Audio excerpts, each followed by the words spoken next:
Before we start this episode, Ryan Lee here with the GSMC College Football Podcast. Just wanted to let you guys know before we get in this episode that my microphone died sporadically for some reason throughout the episode.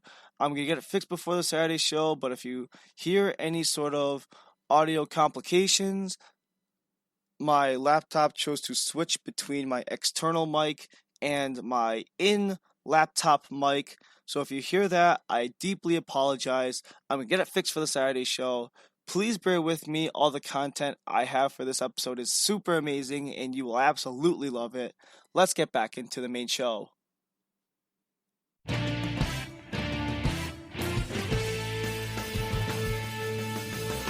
Welcome to the Golden State Media Concepts College Football Podcast, your ticket to all things college football. Are you looking to get your college football fix? Looking to get the latest news on your favorite school's team? Join us as we talk college football from the national championship to college rivalries to bowl games to the Heisman Trophy to which conference is the best. We've got you covered for the Big Ten, SEC, Big 12, Pac-12, ACC, and everything in between.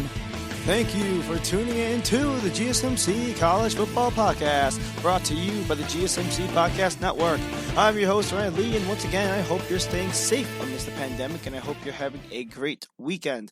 Kind of like how I did since it was my birthday this past Monday the 5th, so I hope you're doing just as well. We'll be talking about upsets galore, breaking down every upset that occurred during Week 5 of the college football season, as well as debating whether a certain top 25 program's season is officially over.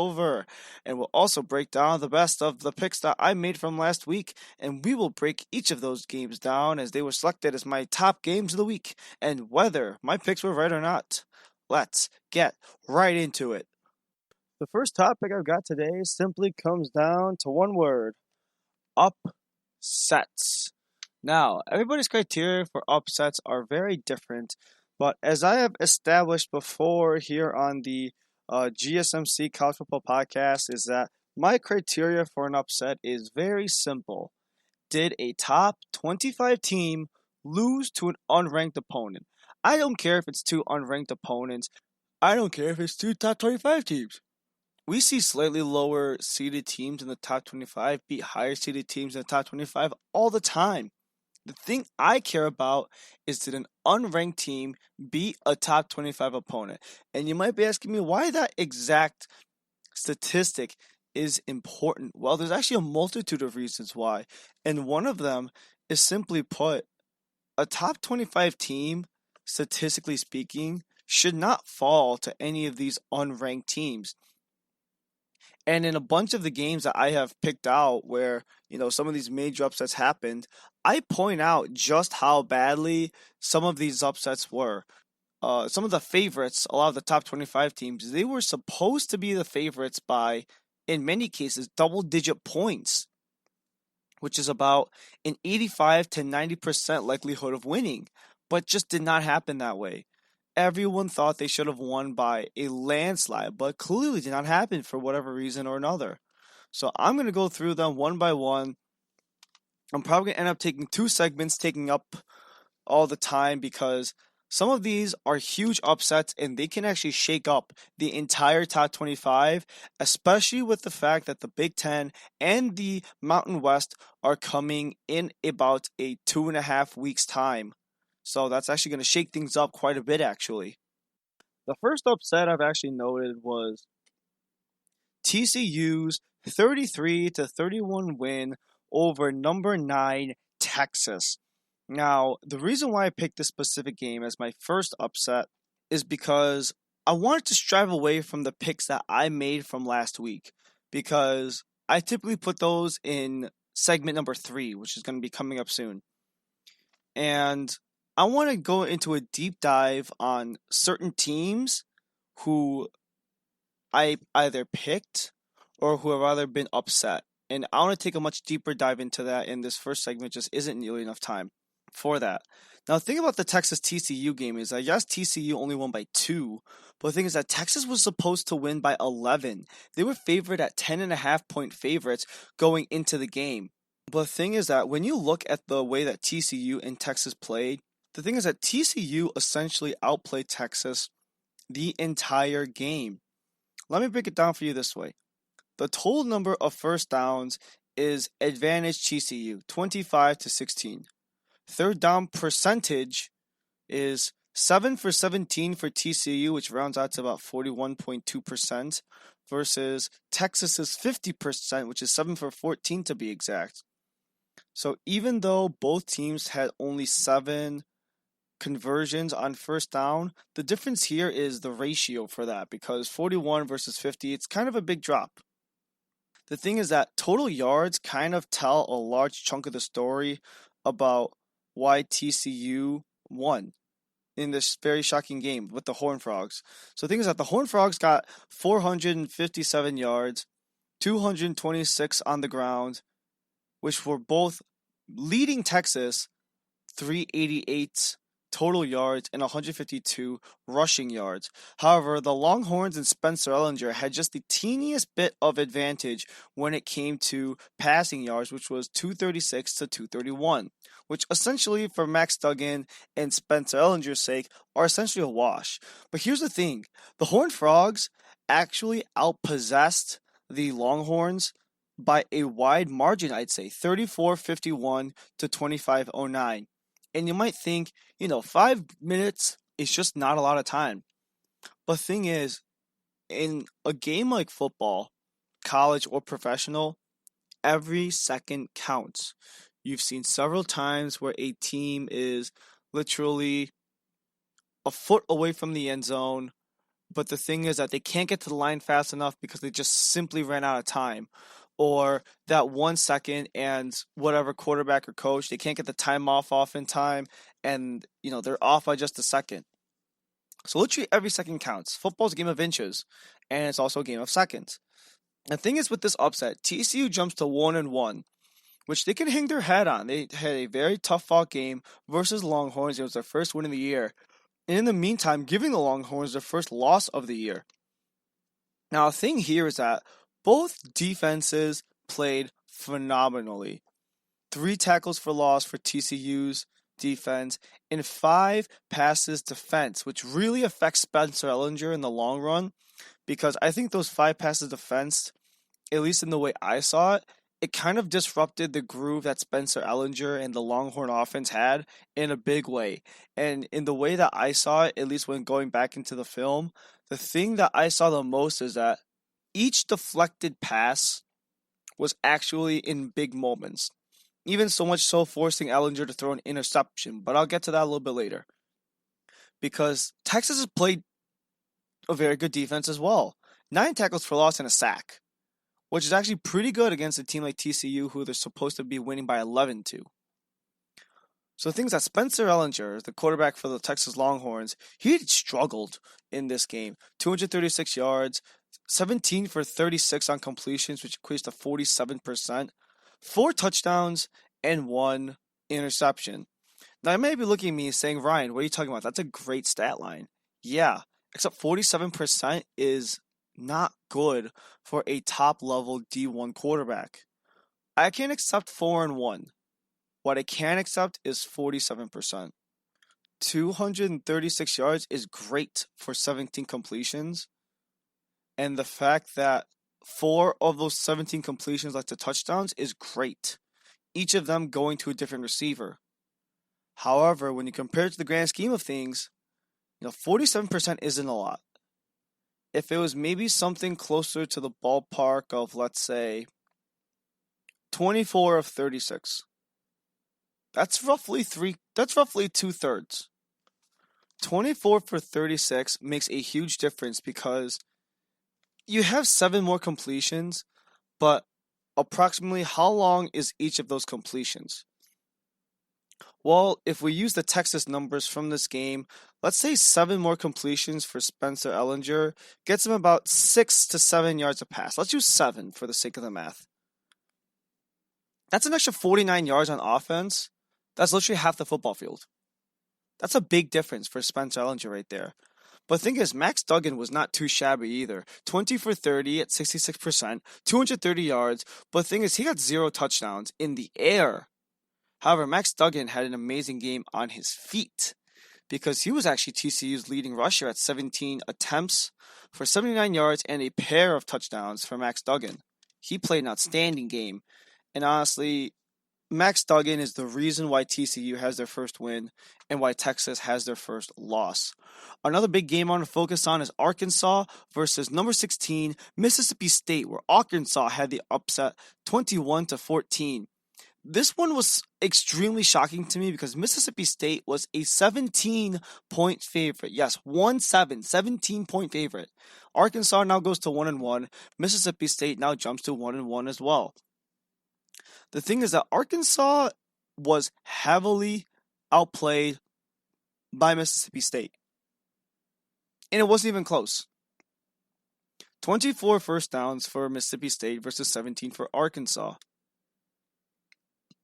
Arkansas only converted 5 of 14 of their third down attempts, which comes out to 35.7%, which in the grand scheme of things is not good.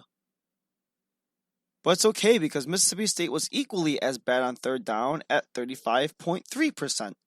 6 for 17 to be exact, which is really no different. But this is where the big discrepancy starts. And if I read any of the next 4 stats on the sheet of paper that I have in front of me, you're going to think that Mississippi State blew out Arkansas. 275 yards versus 400. 63 on the ground versus 87. 212 yards in the air versus 313. 23 minutes and 40 seconds of possession versus 36 minutes and 20 seconds of possession. All advantage Mississippi State. This was supposed to be an easy win for Mississippi State. I mean, come on, 17-point favorites? You never get that in college football. It's rare. Clearly, there was some faith going into this game. The thing about the Bulldogs is that they have a good team. But the issue is that at least in college football, part of the issue with playing well is having your quarterback play not so well.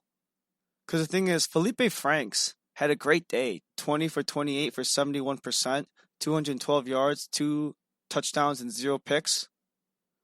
And KJ Costello, he had a great game. 43 for 57 at 72.9%, 313 yards, and a touchdown. But also 3 interceptions. That is where Mississippi State really lost this game, is to KJ Costello and the 3 picks. And yes, you can't completely fault Costello for everything that happened. Because the thing is that Arkansas played a very great defensive game because they also were able to force a fumble on Mississippi State as well. And you would have thought that the Bulldogs just absolutely dominated this game, knowing that they had 3 sacks and 7 tackles for loss. And knowing that they actually recovered 2 fumbles that were lost by the Razorbacks. But once again, this is where the numbers are deceiving. The thing is, Felipe Franks had a great game. But you know who else had an absolutely great game? Devion Warren. 4 receptions, 100 yards, and a touchdown, as well as Hudson Henry. 4 receptions, 20 yards, and a touchdown. Arkansas had the answers on defense. The thing is, Mississippi State shot themselves in the foot too many times. You can't have 4 turnovers lost and expect to win a game. Any level. Pee-wee, high school, college especially. You cannot expect any point to have 4 turnovers and still win the game. It just makes 0 sense at all. And honestly, Arkansas was handed this game on a silver platter. The last game I'm going to talk about before we go into break, where we talk about the rest of the upsets, is Tulsa versus UCF. Now, the thing about UCF is that they were the number 11 team in the country, and they actually lost to Tulsa 34-26. Tulsa advances to 1-1, and UCF advances to 2-1. So the crazy thing about UCF in the Tulsa game is that usually ESPN or Vegas, they have some sort of spread to calculate who their winner's going to be and by how much. I couldn't really find anything that gave me a reliable check on what the spread was for this UCF Tulsa game. But the thing about this game is that everything that I read and saw claimed that UCF was going to cakewalk through this game. And I mean absolutely cakewalk it. You know how much so? Is that according to the ESPN win calculator, before kickoff, UCF had a 90.3% chance of winning this game. Clearly, Tulsa absolutely brought it, and they were willing to bring that 9.7% to UCF and just absolutely punch them in the throat with it. But the crazy thing is that the tale with these two teams is very similar to the Arkansas-Mississippi State one, which is where no one team really dominated the play. It was kind of relatively even, and each team had their own strengths. UCF won the first down totals 23-21. Tulsa had 6 for 15 on third down. That comes out to 40%. 7 for 18 for UCF. That goes to 38.9%. The thing is that the Knights actually outgained the Hurricanes 455 to 438 in total yardage, which isn't honestly a lot. 17 yards, nothing crazy there. But this is where the discrepancy slowly starts to happen, and this is where you start to see the full tale. Tulsa controlled this game on the ground, 165 to 125. But the thing is, UCF controlled it in the air, 330 to 273.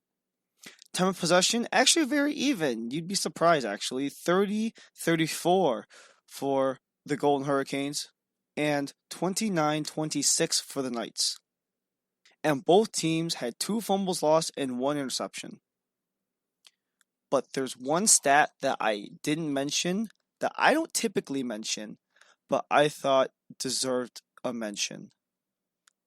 Penalty flags. Because they were a large part of the deciding factor in this game. 8 flags for 75 yards for the Golden Hurricanes of Tulsa. 18 flags for the Knights of UCF. And that equates to 124 yards. 10 more flags on 30 more yards. Which means that from those flags, they gave up a first down here and there. They gave up better field position. Stuff like that. Which is huge in a game like this. Especially in a game where Zach Smith, for the most part, for the Golden Hurricanes, he played actually pretty well.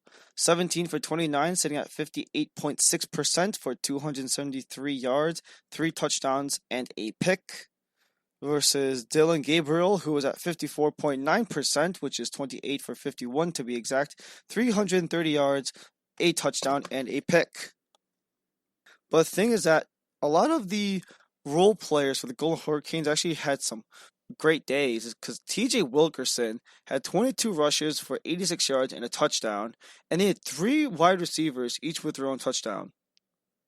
While Otis Anderson for the Knights got 17 rushes for 84 yards and a touchdown, while Jacob Harris got 3 receptions for 23 yards and a touchdown.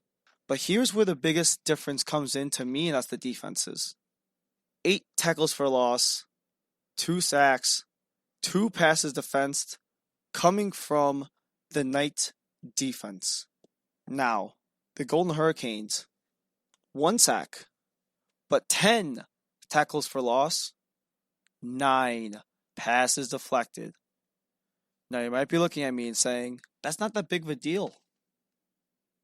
9 passes defensed.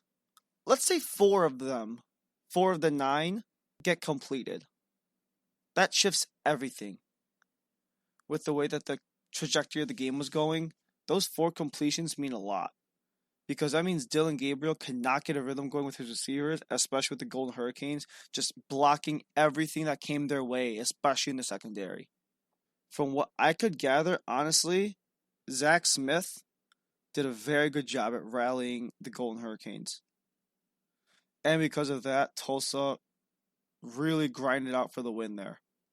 Tulsa's defense played excellent. UCF's played very well as well, except the only difference here is that, 8 tackles for loss, sure, that happens. But 2 passes defensed, for Zach Smith, that's a little scrub on the shoulders, on to the next one type of deal. For Dylan Gabriel, that hurts. Those 4 or 5 extra catches could got more touchdowns. Only needed 1 plus a 2-point conversion to maybe squeak out a tie. That was our first round of the top 25 upsets here on the GSMC College Football Podcast with your host Ryan Lee. Now, we're going to be taking a quick break, but coming up right after this, we have more upsets coming down. I'm going to take a deeper dive into the other 3 biggest upsets of the week. After that, I've got my picks from last week, as well as finishing down my week 5 breakdown. And then we're going to be having ourselves a little bit of debate about a certain top 25 program. Stick with us.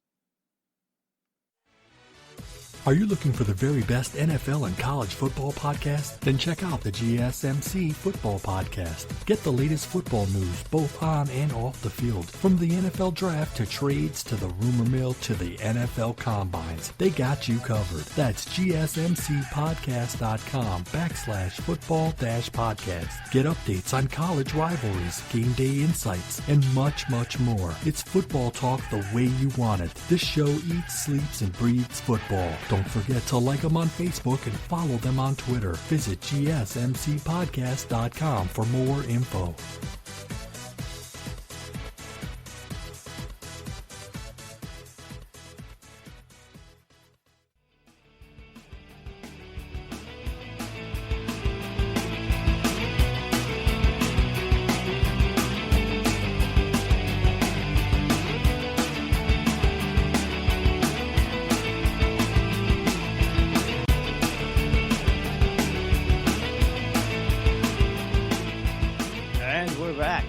GSMC College Football Podcast. Once again, Ryan Lee here on the GSMC Podcasting Network.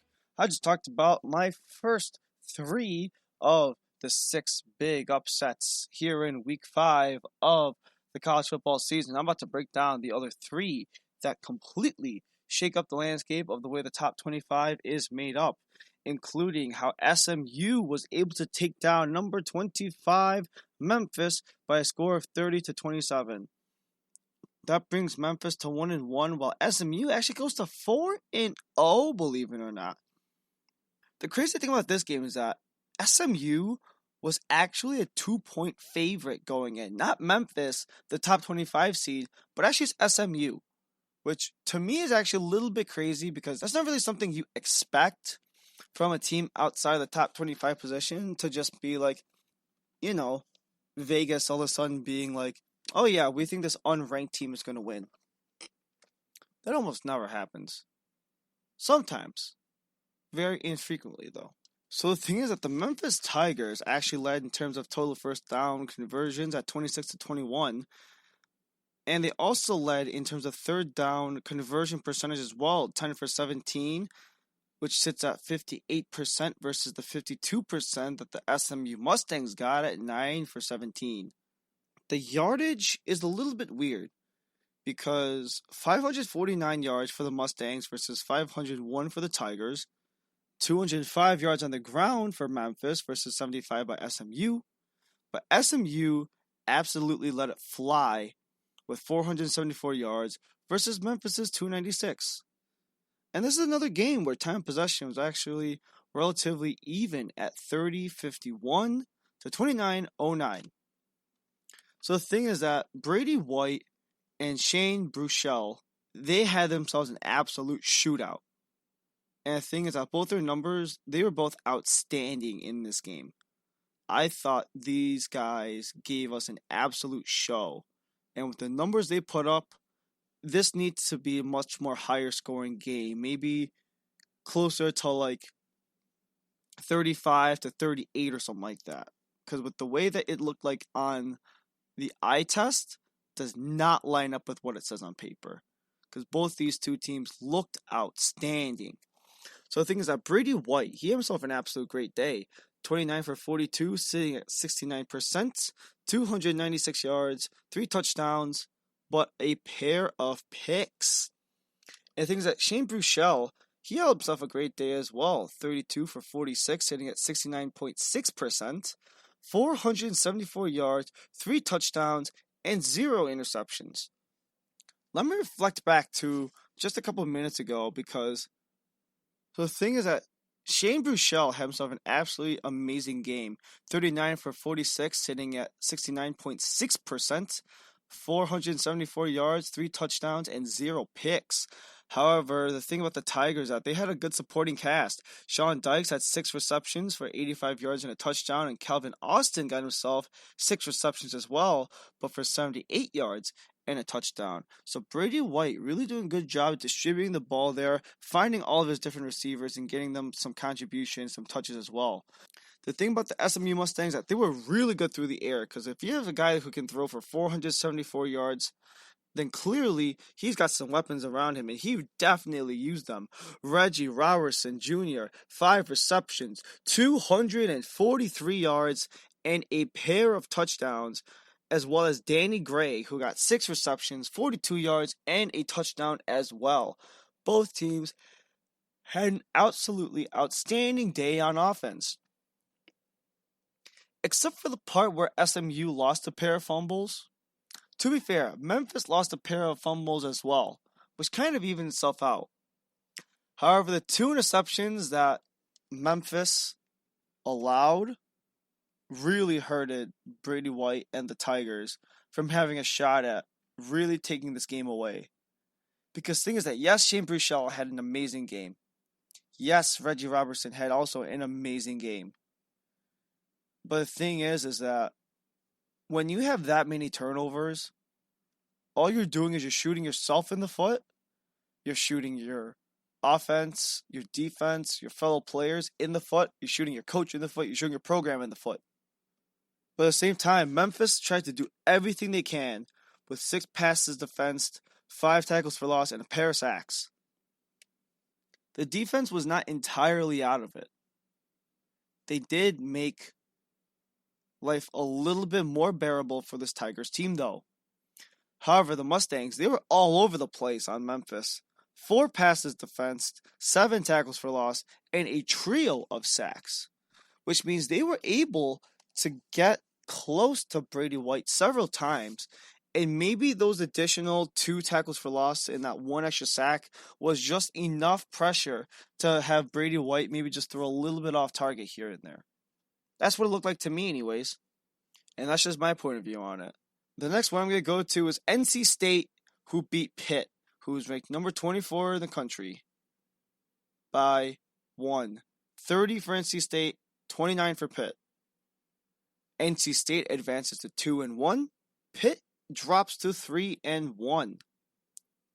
Now, there's a lot of crazy things going on here. Every number in front of me, for the most part, seems to indicate that NC State had control, at least in terms of moving the sticks. 28 first down conversions versus 24 in favor of NC State. 7 for 16 on third down, which equates to 43.8%, versus Pitt's 6 for 16, which equates to 37%. And this is where things start to shift a little bit, because Pitt actually led with 503 yards versus NC State's 336. This is where the Pitt Panthers really took things to heart with the yardage, because the Panthers got a whole 92 yards on the ground versus the Wolfpack 62 yards. And the Wolfpack didn't exactly have an answer for Kenny Pickett as well, because they let him throw for 411 yards, and Devin Leary only got to 336. Time of possession, dead split, 30 minutes, on the nose, which is something you'd never see. But the thing is that 11 for 80 is the flag total for NC State. The Panthers had 2 more flags, but 45 more yards to give. Those are huge. 45 yards on flags is not something that is really excusable for this Panthers team. They're a top 25 team. They should know better than to give up silly flags like that. They realistically should. But also, it's very different for Pitt to get into the rhythm because NC State's defense was all over them. A sack, 10 tackles for loss, and 7 passes defensed.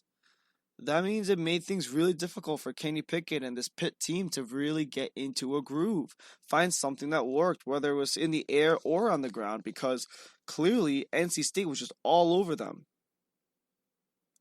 Especially considering the fact that Pitt did not really get to the quarterback or really stop the line of scrimmage in any way, shape, or form. A pair of sacks, 5 tackles for loss, and 4 passes defense is really nothing crazy to go gaga over. Devin Leary had himself a pretty good game, actually. 28 for 44, equating to 63.6%, 336 yards, 4 touchdowns, and 0 picks. And the thing is that Devin Leary, he was able to dish it all over the place. Emeka Amizi, 7 receptions for 101 yards and a pair of touchdowns.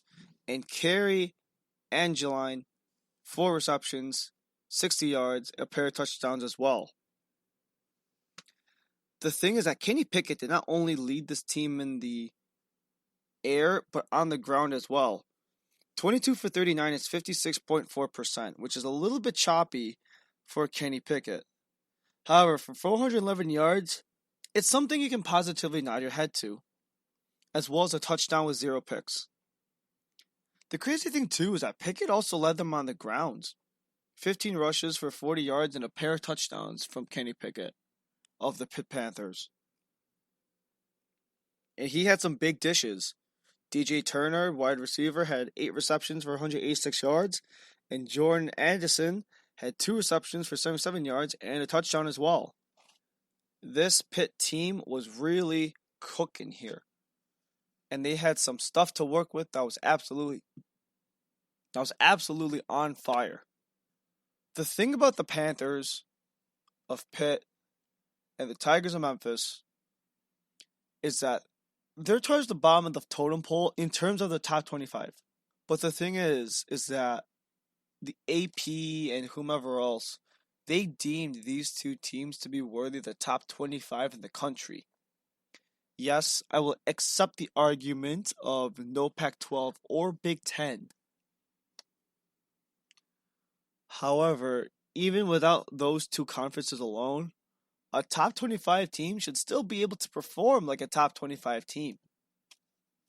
It means that they should absolutely be able to take a 14-point favorite like Pitt did. Or maybe something like a 17-point win for Mississippi State. Or a 10.5-point favorite for Texas. Or according to ESPN, a 90.3% win probability for UCF. This is a debate I sparked up last week,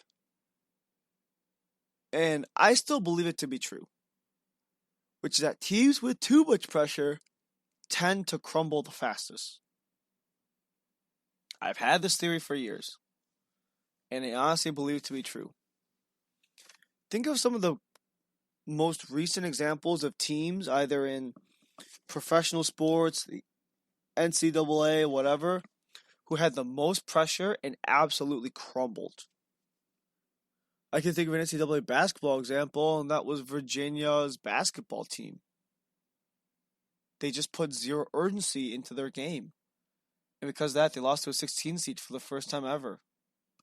I can argue that the Los Angeles Rams, for example, in the NFL, the year after they went to the Super Bowl and had a chance to win it all, I can argue that they put so much pressure on themselves that they couldn't handle anymore, which is why they only won 9 games the following year.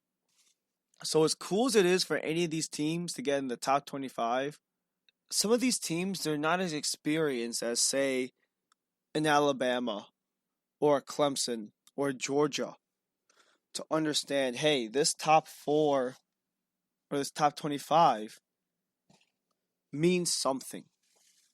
It means we're a top program in the country, so we better play like it. And we have top 25 standards.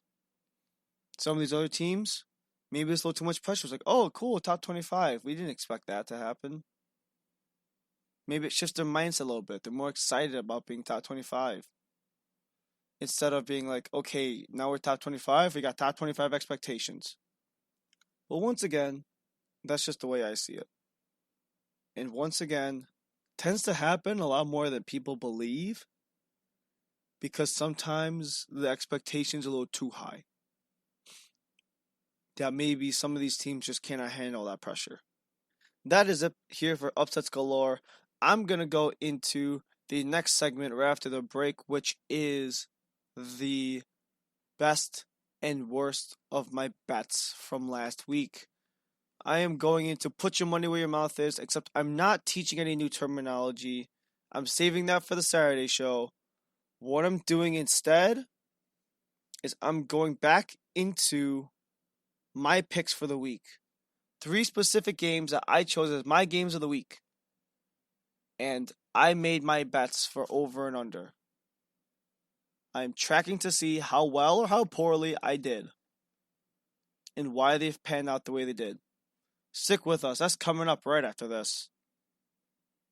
Tired of searching the vast jungle of podcasts? Now listen close and hear this out. There's a podcast network that covers just about everything that you've been searching. The Golden State Media Concepts Podcast Network is here. Nothing less than a podcast bliss with endless hours of podcast coverage. From news, sports, music, fashion, cooking, entertainment, fantasy, football, and so much more. So stop lurking around and go straight out to the Golden State Media Concepts Podcast Network. Guaranteed to fill that podcast itch. Whatever it may be. Visit us at www.gsmcpodcast.com. Follow us on Facebook and Twitter, and download us on iTunes, SoundCloud, and Google Play.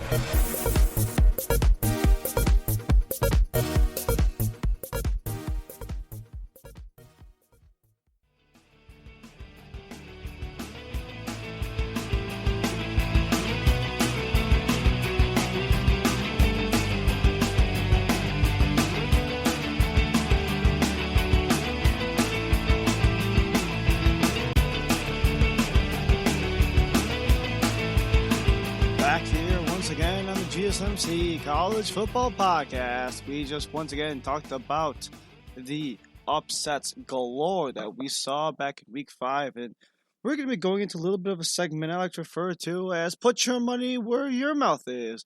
The segment where I talk about the best and worst sports bets from throughout the week. Normally in this segment, I will teach a new piece of betting terminology, but I'm going to save that for the Saturday episode.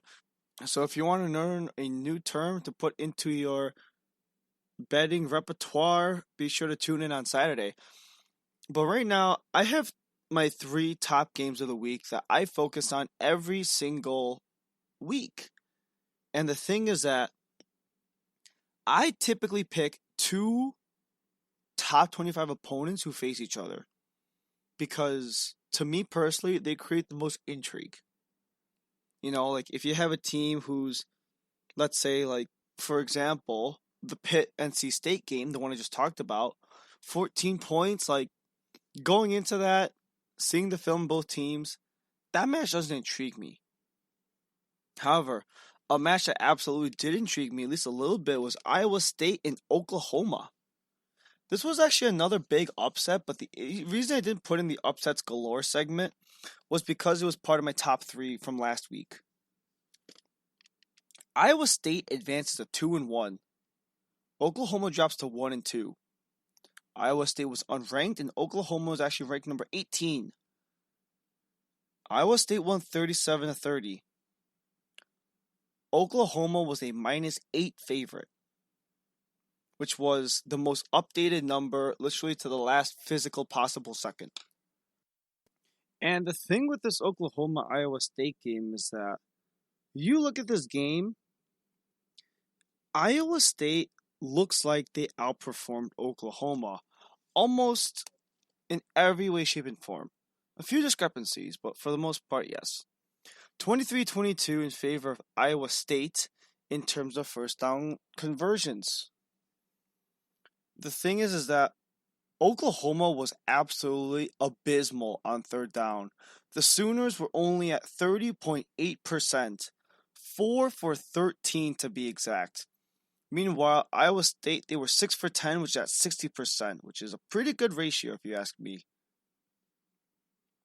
417 total yards for Iowa State versus 414 for Oklahoma, which honestly doesn't seem like much, but the bigger picture comes in a little bit.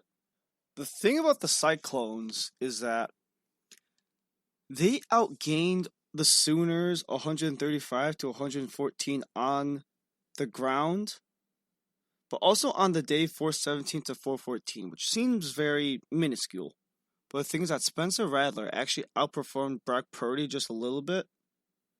300 yards, Brock Purdy actually had 254. But the official team number is 282 because Iowa State got their backup in there a few times.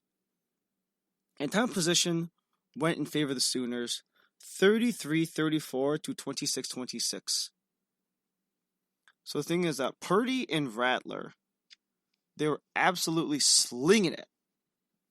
Brock Purdy, quarter of the Iowa State Cyclones, 12 for 24, which is 50% on the nose, 254, a touchdown in the air and on the ground.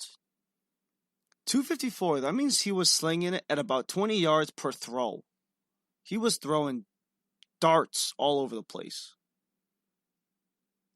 Versus Spencer Rattler, who went 25 for 36, which is 69%, 300 yards, 2 touchdowns, and an interception.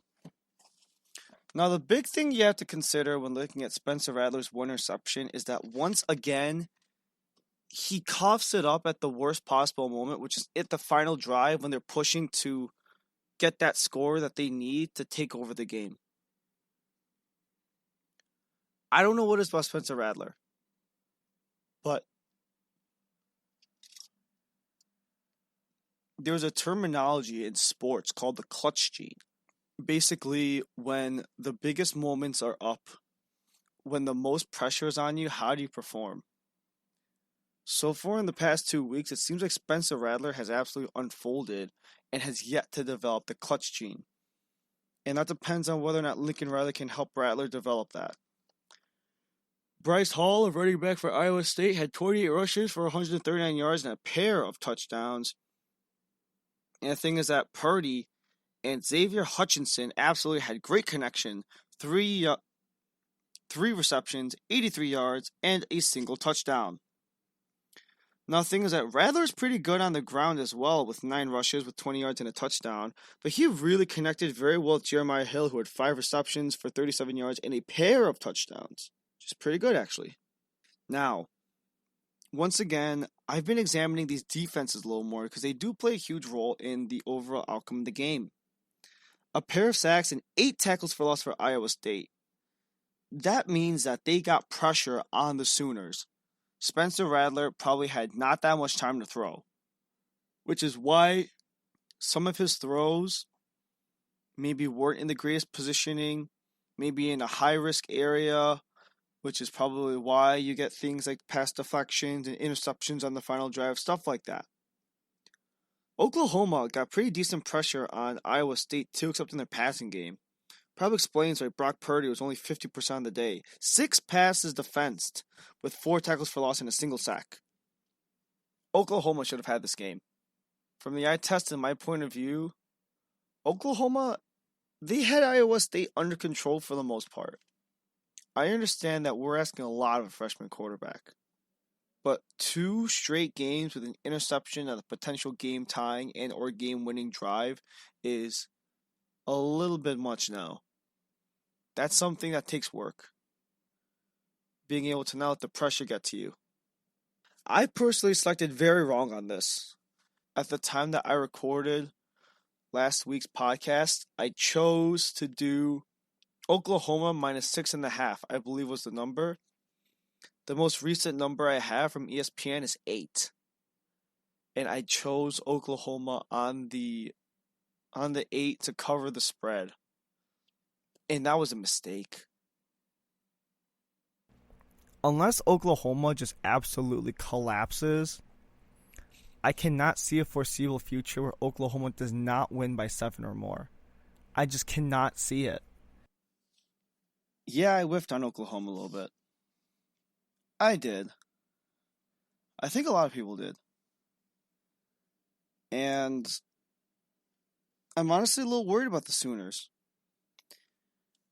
Because this is the second game in a row where they had a winnable game and they were put in a position where they should have won.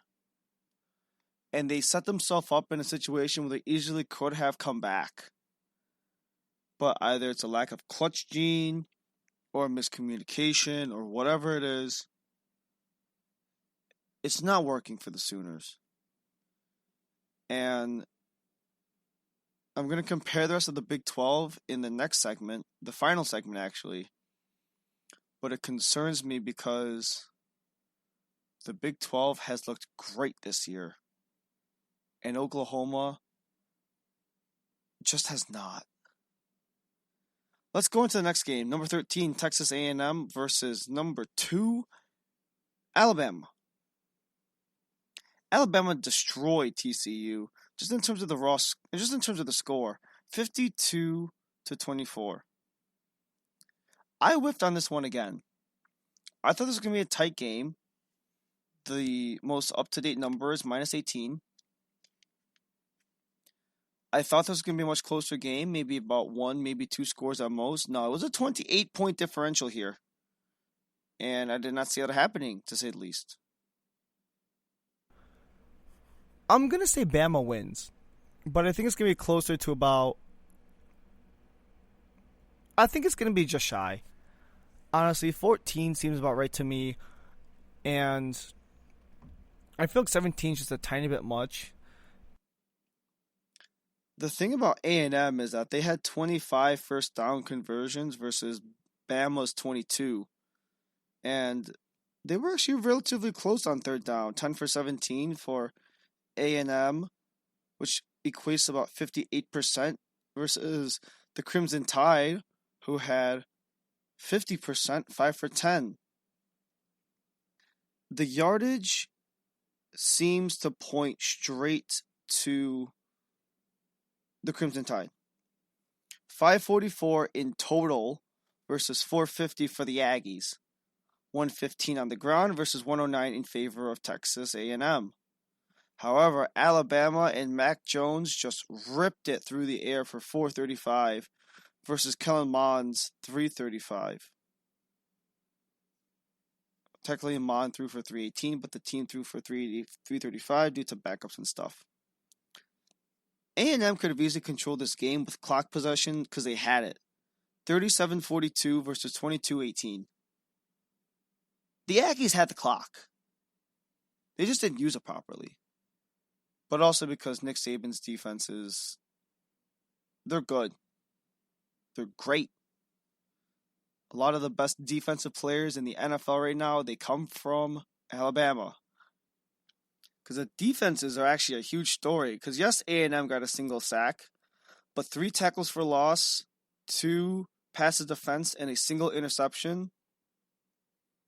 5 tackles for loss, 4 passes defense, and 2 interceptions for Bama. Bama has the advantage at every single defensive category that I see and that I think are important to the defense, at least in terms of the overall team. They just couldn't get a sack on Kellen Mond. But things they didn't need to. They got pressure, and the secondary did exactly what they had to do. They held Kellen Mond to 25-44 at 56%. 318, 3 touchdowns, and a pick. That pick is huge.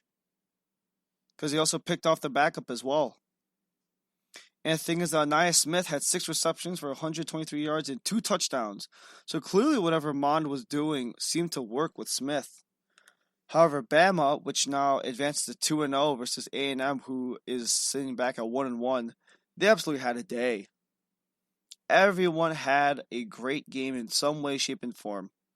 74% for Mac Jones, which is 20 for 27 to be exact. 435, 4 touchdowns, and a single pick. Najee Harris had 12 rushes for 43 yards and 2 touchdowns.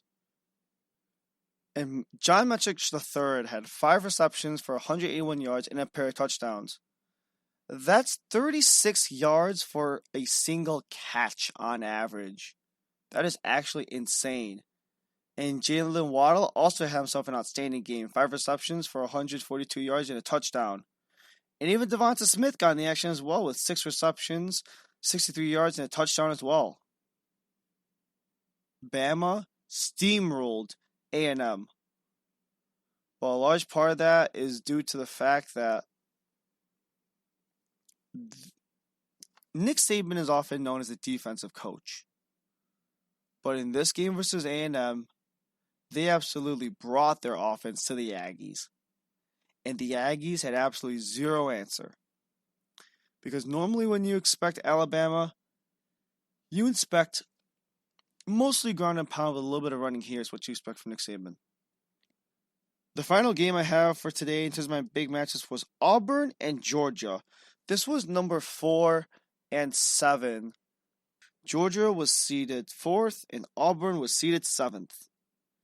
Now the thing is that Georgia won 27-6. A 19-point differential there. And Georgia going into the game was favored by 7.5. I actually took Georgia minus 7.5. And I'm surprised because that was my only win of the day. I'm going to take Georgia minus 6.5. I will. I think it should be a little closer to 9.5 or 10. The thing is that when you look at the numbers purely based off what they have, which is what I have in front of me, this game was all Bulldogs all the way. 25 first down conversions versus Auburn's 15. 64% on third down completions for Georgia versus 49 for 14 to be exact versus 6 for 15. Total yards, 442 for Georgia, 216 for the Tigers. 202 yards on the ground for Georgia versus 39 for Auburn. 240 yards in the air for Georgia versus 177 for Auburn. And time of possession was another advantage for Georgia, 34-04 to 25-56. This means that not only did Georgia's offense show up, but their defense did as well. Because while the Tigers did get a single sack, 2 tackles for loss, and 5 passes defensed, none of that mattered. Literally, 0% of that matters. Because the Bulldogs absolutely manhandled the Tigers. 3 sacks, 6 tackles for loss, 3 passes defensed. So not only did they give Bo Nix 0 time to throw, not only did they completely disrupt the running game, but they also completely disrupted the passing game as well. Which, to me, sounds absolutely insane across the board, but it's exactly what happens. Bo Nix struggled against the Bulldogs defense. 21 for 40, sitting at 52%. 177, 0 touchdowns, and 1 pick. Tank Bigsby, 8 rushes for only 31 yards. However, he got 7 receptions for 68 yards. So his total of 15 touches for 99 yards is not a bad day for him, except the fact that Auburn's points all came from field goals. Yeah, not the greatest thing in the world. Now, the thing about Georgia is that they had a great day on offense. Stetson Bennett was 17 for 28 for 61%, sitting at 240 yards and a single touchdown, while Zamir White had 19 rushes, 88 yards, and a pair of touchdowns. A great day for White, and I saw him just flying all over the place, and he just seemed to really take control of not only the line of scrimmage, but pretty much he had control over the entire field when I was given the ball. It seemed like whatever he wanted to do, it was up to him. This was White's world. We're just living in it every time he touched that ball. Kyrus Jackson had 9 receptions for 147 yards, developing that nice connection with Bennett, as long with George Pinkins, who had 2 receptions, 26 yards, and that 1 touchdown by Bennett. Georgia, for the most part, I'm going to use the same terminology I use for A&M and Alabama. Absolutely manhandled them. Absolutely tore them apart. Auburn looked lost. They really looked lost against Georgia. I don't know what it was. But it seemed like something just could not click for Auburn. It did end as a 21-point game. So I'm just happy that I at least able to hammer that one in.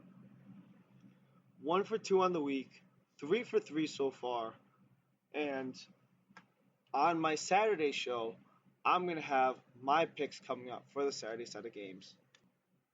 At least in terms of put your money where your mouth is, I most certainly put it where my mouth is. And for this past week, it was not that great. However, we've got one final segment. We got a quick one. Can a certain top 25 program recover from the brink of not so greatness? This team has blown a pair of fourth quarter comebacks due to a young quarterback throwing an interception at literally the worst possible moments. This team had amazing expectations, 12-2 each of the past year, winning their conference each of the past 3 years. 2 first-round quarterbacks and a second-round quarterback have all come from this amazing program with one of the smartest coaches in all of college football, and they're on the brink of absolutely losing their season.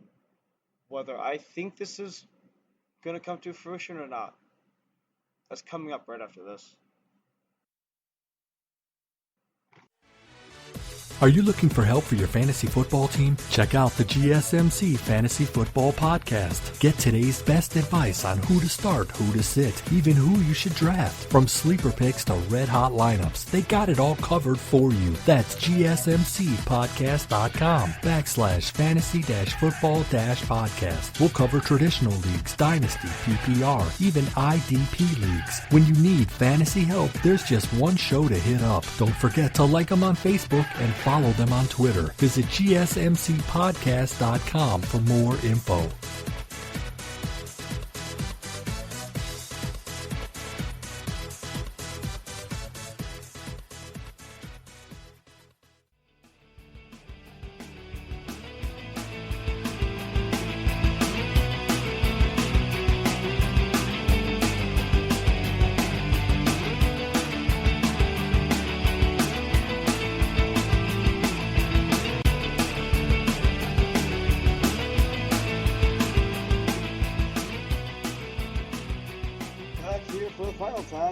GSMC College Football Podcasts for today.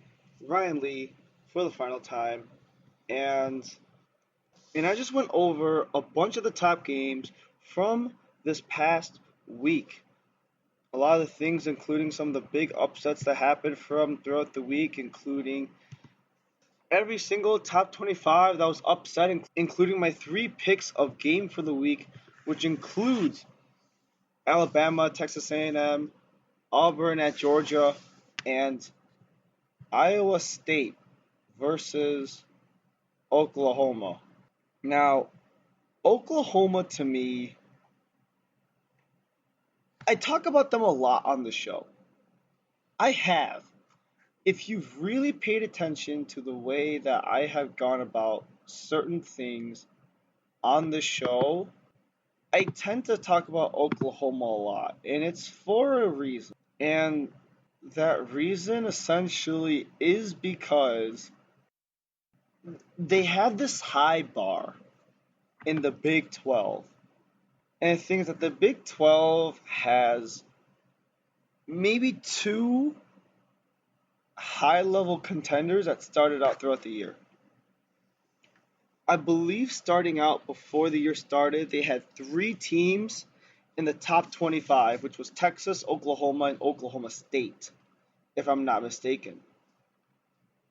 And if I'm also not mistaken, that in terms of the overall standings, I'll do it this way. I'll do overall, and then I'll do the Big Ten by itself. So overall, it goes Oklahoma State at 3-0, Iowa State, Kansas State, Texas, and West Virginia all at 2-1. Baylor and TCU at 1-1. Oklahoma and Texas Tech at 1-2, and Kansas at 0-3. If I look at Big 12 only, then it goes Oklahoma State, Iowa State, and Kansas State all at 2-2. Texas, West Virginia, Baylor, and TCU all at 1-1, and Oklahoma, Texas Tech, and Kansas all at 0-2. So going into the year, as I said before, Oklahoma State and Texas were both in the top 25 according to the poll. I'm not worried about Oklahoma State. I'm not worried about Texas in terms of the Big 12. Because the thing that Oklahoma State's got going for them is they're undefeated right now. They are still in the top 25. I believe they were one of the ranked opponents that actually beat their opponent this past week. And Texas, the thing is that they're technically speaking only one game behind the conference lead. But the reason I'm concerned about Oklahoma is because, number one, they had such a high bar going into the year. 12-2 for the past 3 seasons. Jalen Hurts, second-round draft pick by the Eagles. Kyler Murray, first overall to the Arizona Cardinals. Baker Mayfield, first overall to the Cleveland Browns. 2 first overall quarterbacks and a second-round quarterback. My weird gripe with Oklahoma is they've been an offensive juggernaut for a very long time. The thing about Oklahoma is they have been very productive on offense. Through 3 games, they're second in their conference in points at 37. And in terms of defense, they've been very productive as well. 25 points on defense allowed, which is 4th in their conference out of 10. They're not super productive on the ground. Only 126 yards on the ground, which is actually 8th, which is actually the second worst. But the thing is that they are great in stopping the run. 88.3 yards against. You cannot run in Oklahoma. And they can also air the ball out like crazy. Spencer Rattler is very good at airing the ball out. He averages 392 yards in a game and roughly 75% in the air. And you can't defend on them either, honestly, because 232 yards for them, that's 6. And they have allowed 2 passing touchdowns and an interception the entire season so far. And according to the offensive efficiency calculator provided by the Big 12's website, they have the most efficient offense in terms of the overall statistics for the Oklahoma Sooners. The thing about it is that they have a very long way to go if they want a shot at winning a national championship. A lot of teams who get there, 0 losses or 1 loss. I rarely ever see a national championship with 2 losses. Whatever has to be done in that locker room for Lincoln Riley to regain control of everything that's going on, he needs to regain it now. Because if he wants any shot at even the Big 12 conference, just a conference, we're not talking about the Nationals here, we're talking strictly the conference. If he wants any shot at that, he needs to get his team to rally together and slam these next several games and win every single one of them, or else they have 0 shot at even competing for the conference championship, let alone the national championship. I think Oklahoma at this point, in terms of national championship, they're out of it. They've got no shot left. I cannot see a future where they can get into the national championship unless like Clemson or Alabama or Florida or Georgia, one of them has to collapse. But from what I've seen from them, the way that those teams are structured, they're too good to fall that hard. They can fall, just not that hard. It's going to be a tough road for Oklahoma. But I said this in the very first episode, and I kind of stick by a very similar philosophy, which is that if you're not out of it, which is that if you're out of it for the national championship, the next best thing you can do is play for the conference or play for a bowl. Because if you have a successful enough season where you can say you won a bowl game, or especially one of these bigger bowls like the Rose Bowl or the Citrus Bowl or the Sugar Bowl, then you can say you had a successful season. You won a big-time championship game versus a big-time program, and you were able to step up to the plate when it mattered the most. It's not the Nationals, but it's pretty freaking close. And that's about as close as you can get for that moment, is one of those bowl games. If I were Lincoln Riley, I'd reassess. Maybe the best thing for the Sooners is to rally behind Spencer Rattler. Groom this freshman the best you can. You don't see a lot of freshmen throughout some of the biggest programs in the entire country start a freshman out of the gate. You usually see them accepting transfer-ins from either junior college or some other big-time school, and he was a backup. Joe Burrow's a great example. He was a backup at Ohio State to Dwayne Haskins, actually. Jalen Hurts, when he went to Oklahoma, was actually the backup to Tua. So on and so forth. A lot of quarterbacks transfer. But Oklahoma went a slightly unconventional route, and they chose to start a freshman. It's a very bold move. And what the best thing for Oklahoma, the long-term route at least, groom this kid for as long as humanly possible. Because it's kind of like having a rookie quarterback in the NFL. If he succeeds, perfect, you have your future right there. However, if they don't succeed, you can't blame it all on him because he's just a kid and he barely knows what the heck he's doing. He's got time. Unlike some of these other guys like Trevor Lawrence or Justin Fields, the big benefit for Spencer Rattler is he has time. And that's all the time we've got for today. Thank you for listening to the GSMC College Football Podcast, brought to you by the GSMC Podcast Network. I'd like to ask that you please remember to subscribe to the show and write a 5-star review, because it really helps us out. Also, if you follow us on Facebook, Twitter, and Instagram, that would also be amazing. Helps us out for both the GSMC Podcast and the GSMC College Football Podcast on Twitter as well. For the GSMC College Football Podcast on the GSMC Podcasting Network, I'm Ryan Lee. Thank you very much and have a great rest of your night.